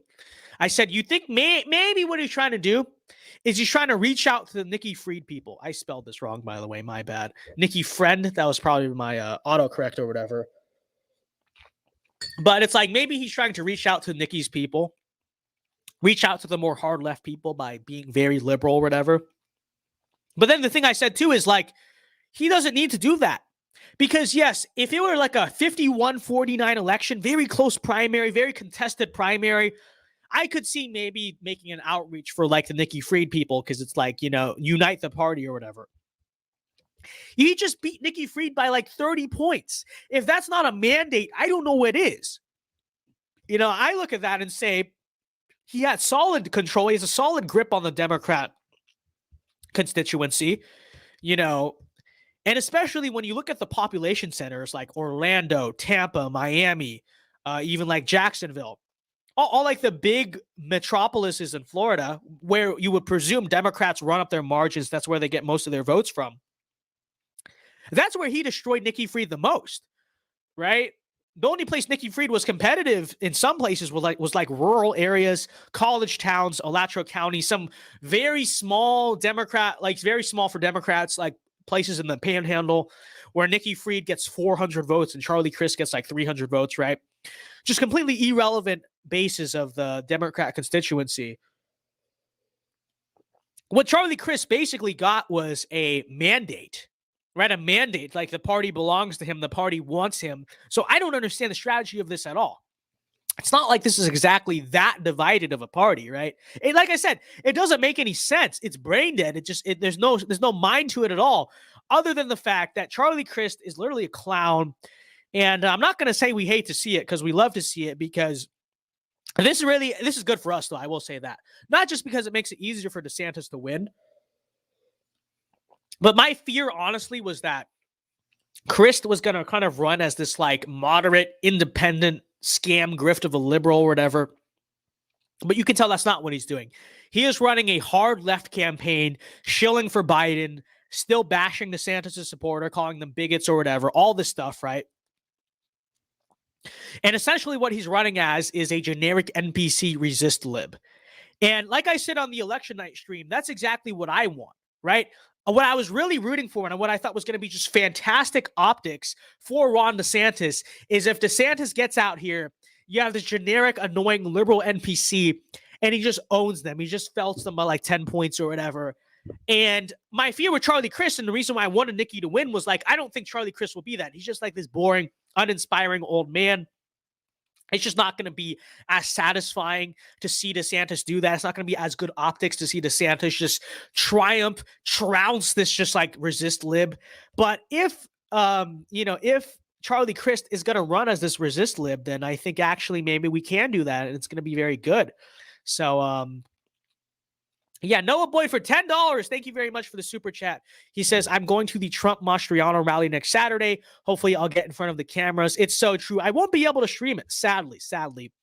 I will be attending some SEC college football with Jackson and the boys, but, I will look for you. I will watch the replay, and I will look for you, hopefully. So, yeah, and that's going to be a great rally. Love to see that Trump is doing that. People who say, oh, but that's not eluctable or whatever. He's going to hurt. Okay. Can we remember something? Donald Trump is the first presidential candidate to flip the state of Pennsylvania since either H.W. Bush in 88 or Ronald Reagan in 84. Correct me which one is correct there. Okay. First candidate to flip Pennsylvania. First candidate really to make Pennsylvania competitive. You mean to tell me that him going to campaign for our candidates in Pennsylvania is a bad idea, is going to hurt them in the general election? That's stupid. I'm sorry. It really is. And even like continuing kind of this discussion of like the midterms and whatnot, when you look at the issues with turnout and stuff like that, very low turnout, for instance, in the New York special election this past week, what you're actually seeing is low rural turnout in the Republican Party. That's the issue we're having right now. Everyone's like, why are our numbers so low? What happened to the red wave? It's not just because Democrats are turning out with energy because of abortion, because statistically speaking, their turnout is actually lower as well than you would think it should be. The issue is the rural turnout. And what is in the rural areas? That's the Trump people, right? That's not your suburban Republicans. We need to energize them. We need to turn them out. And so Trump absolutely, so anyone who says it's a bad idea for Trump to go campaign in Pennsylvania and really campaign for all of our candidates, you don't know what you're talking about. Because if the issue with the red wave right now is rural turnout, yeah, who do you think can energize the rural base? Is it going to be Rick Scott? You know what I mean? Is it going to be Mitch McConnell? No, it's Donald Trump. It's Donald Trump's people, right? And so, I would say if anything, you look at the state of the election right now, I think Donald Trump needs to announce for president before the midterms. Maybe that's a hot take.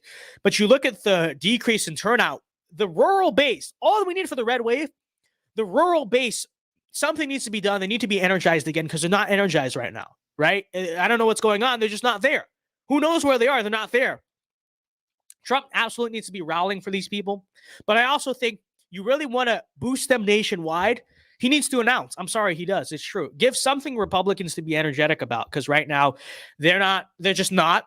And clearly, if Mitch McConnell and all his people are so right, Kevin McCarthy's all right. Where's the energy? Where are they? They're clearly incompetent. They need Trump's help yet again. And so, you know, I know the take for a while was like, oh, Trump should just wait till after the midterms. That's just the prime time to do it. Why not? Don't cause drama before the midterms that you don't need to. But looking at the turnout, looking at the situation right now, I have to say I'm really a believer of the opposite, honestly. It seems like it. So, yeah, exactly. I do think that's what we need to see. So, yeah. Wrapping up for a minute this discussion about the 2022 midterms. We are now basically done. I know there's like New Hampshire or something, or is it New Hampshire? I don't know. Something in September. Who cares? We're done with primary season. Florida, New York, that was really the last major primaries. And so what's the verdict? As the actual title card here suggests, what's the verdict? You know, Sabatini, that was very sad to see. We talked about that a lot on the election stream. I feel like we don't need to repeat it a lot. You know, and that really was a case of dark money basically coming into an election and buying a bunch of votes, buying all the boomer votes. It's true. And you did see quite a number of America First losses. Sabatini was one. Michael Cassidy losing to Michael Guest after taking the lead in the pre-runoff election. That was sad to see. You know, Nancy Mace prevailing. That was just not good. But I will say at the same time, it really is a mixed bag, because at the same time, let's remember this, right? Blake Masters became the Republican nominee for Senate, right? Blake Masters did not start that race in the lead, because you may say, oh, Trump endorsement went. No, let's remember what really happened in that race. Blake Masters started from behind. He was polling in second to third place, considering how you look at it. And through running a campaign on that message, on our message, he slowly climbed to where he won that primary by like 7-8 points. Okay, so there's Masters. You know, you could say Kari Lake was always kind of the favorite there, so I won't bring up that one. But still, I mean, that's a vindication of something that she won, right? J.D. Vance, though, that's another example. J.D. Vance started off in like third or fourth place, right? Josh Mandel was the front runner. Even after he started to slip away for a while, Mike Gibbons looked like he kind of had the popular support there. And what happened? By pushing our ideas and by pushing that message, sticking true to it, ultimately he prevailed. At the end, he had the lead. And let us remember, both Blake Masters and J.D. Vance, they had the lead before Trump endorsed them. So you can't just say, oh, they just got lucky, because no, before Trump's endorsement, because Trump actually waited to see if they were going to win before he endorsed them. So it's not like Trump pushed them over the line. That's the truth. Sorry, Trump. Sorry, I know that's probably a damaging thing to say to Trump's ego or whatever, but it's true. They won those elections, not just the Trump endorsement. The Trump message, yes, but it was really them that did it. Trump endorsement just guaranteed it, sealed it or whatever, right? But that was a great example, right? And on the congressional level, you know, J.R. Majewski, John Gibbs, even these are some great candidates out there. And there's a lot more I can't think of right now. Mary Miller. Oh, there's the one I keep forgetting. Mary Miller won a competitive, well, it was supposed to be a competitive primary, redistricting. It was two incumbents running against each other because of the redistricting. She won. She's one of the most underrated, by the way, people in all of Congress. Very underrated, very solid. And so I think the conclusion to draw for the America First agenda, for the national populism, whatever you want to take it, is not a total white pill or a total black pill, which you could argue in some ways is exactly where we want to be right now, right? Because I think you see by the fact that dark money can come in and sabotage Sabatini, it can sabotage Michael Cassidy, sabotage a lot of other people that we see, get behind Nancy Mace or whatever. You clearly see that our influence and our control over the party, over the base, is not universal, okay? As much as we hate it, as much as we wish we could, Mike Crispy, by the way, that's another one that came close, couldn't get over the line. America First does not have total unrestricted control over the base, over the party. You know, as much as post-2020, we said, every single rhino, we're going to get them out and they can't stop us. We're not there yet. That's the truth. That's just the truth of the matter, you know. But on the other hand, what I will say is that there is the conclusion to be drawn is that while yes, on one hand, we're not there yet, we have not arrived. That's just the truth. We haven't arrived. On the other hand, we have gotten to a point to where we can see that there is some validity to our ideas, right? There's some way to do it. It is possible, right? You see what I'm saying? It's possible. It's possible to see our ideas through.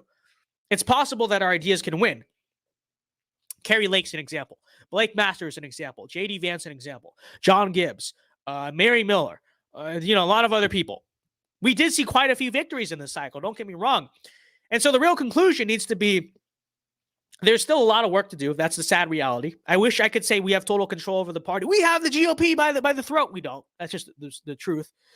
But at the same time, the reason I say don't get blackpilled about it is because we have also proven simultaneously that it is doable. Blake Masters, J.D. Vance especially, they proved it is doable. You can do this. We can do this. It's just going to take work. It's an incremental process. It's not going to happen overnight. It's not going to happen in 1, even 2 to 3 election cycles. But it is obvious that if we keep at it, it is doable, right? And some of the victories you see in this cycle have proved that it is doable. And so that's my message to the America First conservative, the people may be concerned one way or the other. How do we do in the primaries? That's how we did. It's a mixed bag. I can't tell you anything otherwise. But some of the results we have seen do prove that this can be done. And so don't give up on it. If anything, it should be a vindication of, well, we can make progress, but it's going to take a lot more hard work. And so we have to be in it for the long haul. And I think ultimately that's the correct conclusion to draw. Right. 8 out of 10 impeachment rhinos will be gone. Andrew M., that is correct. 25 out of the 30 Ron DeSantis endorsed school board candidates flipped their seats, won their elections. The Miami-Dade School Board, Miami-Dade County, okay, of all places, now has a conservative majority school board. I mean, we got good results, and I don't think people should doom too much. I don't think people should be too arrogant about it either. So, Christopher for 5, thank you very much. He says, people talking about term limits. Honestly, the problem is money. Citizens United should probably be looked at. It's true. It's true. I mean, truly, term limits mean nothing while, dark money can continue to buy elections. That's just the truth of the matter. The establishment will still win in the end. And what I would argue is that, because what can they do? You term limit out Mitch McConnell. Maybe we get lucky, but in most cases, he's just going to groom his younger successor to be just like him. What term limits do hurt, though, is people like Paul Gosar, right? The people who have been in longer. That, I mean, you think about it, we should be against term limits when you think about this, okay? Because I know it's a pretty mainstream MAGA take to be anti-term, a pro-term limit, I should say. But the way I see it is the establishment will survive in DC regardless of term limits being there or not. But think about how much you're restricting. Okay, so let's say an America First conservative does overcome the system, does get into the halls of Congress, but you only give them 4 to 6 years to fight the swamp, to take on the swamp. We're actually basically rigging the game against ourselves by supporting term limits, because we can't term limit out the swamp. They're smarter than that. All that we term limit out are the few warriors that get through the cracks that maybe could be effective people against the swamp, but instead they fall susceptible to term limits, and that's just the case. So it's true. Gray pilled Vince now. It's real. Sam Matson, thank you for the 5. He says, rural turnout is low because Republicans have been completely afraid of stoking culture war issues since Dobbs. And this is true. This is very true. Been trying to run from this issue as much as possible, but sadly, I don't know if it always will work. I don't know how well that's going to work for rural areas. I mean, truly. So it's true. Thank you for the super chats, guys. By the way, the reason I put my Venmo and Cash App up on here is not because you can't send them on YouTube. It's actually mainly because if I do continue to do this, I want to get used to this. If I do continue to do this, live show thing every Friday. I'm probably going to broadcast it to like multiple platforms. Probably going to stream it on Rumble, on Odyssey. I've been talking with some people at like Getter Live. We might like go live on there or something, you know, expand the audience, maybe reach some of the boomers and stuff. And so that's just like a universal, regardless of, because I don't know how it works on all these platforms. Facebook too. I want to stream on Facebook. This is kind of like a universal, you know, super chat method for all those other platforms. So if anyone's curious of like why that's there, that's the reason why it's there. You can obviously YouTube super chat, but if you do want me to keep 100% of the proceeds you send me, as you know, YouTube takes 30% of the money. Okay. Which is a lot. 5%, not a big deal. 30% of the money. So, you know, if it's your choice, by the way, but if you want, to send it like raw, I know it's harder. You can't just send it through the chat or whatever, but those are there. So, you know,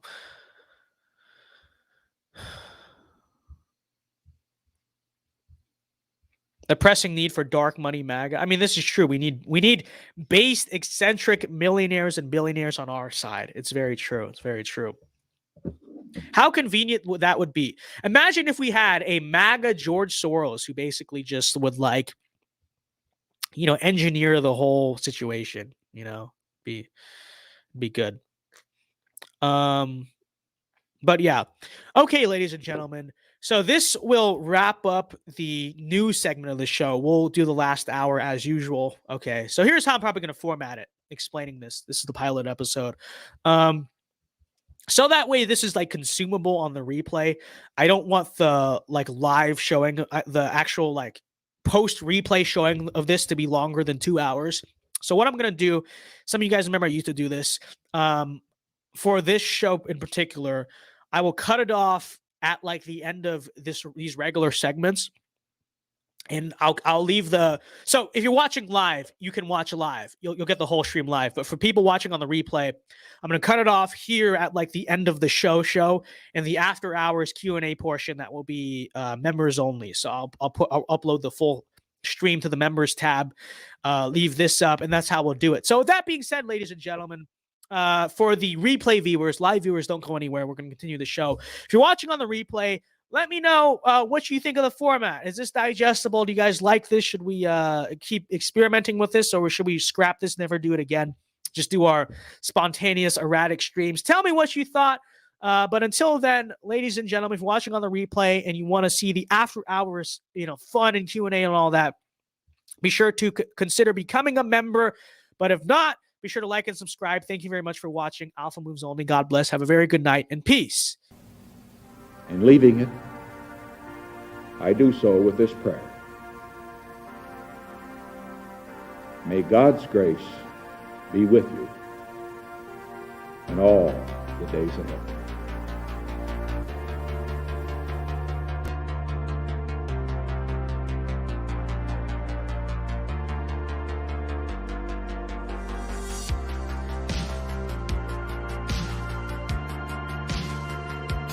And it's easy to be discouraged right now, but it won't defeat God's church. Be encouraged. There are thousands of prophets who have not bowed the knee to Baal. And be encouraged. At the end of the day, the bride of Christ will be defended. She will be protected. She will be preserved. And she will be restored, redeemed, and rescued by her Savior. Amen.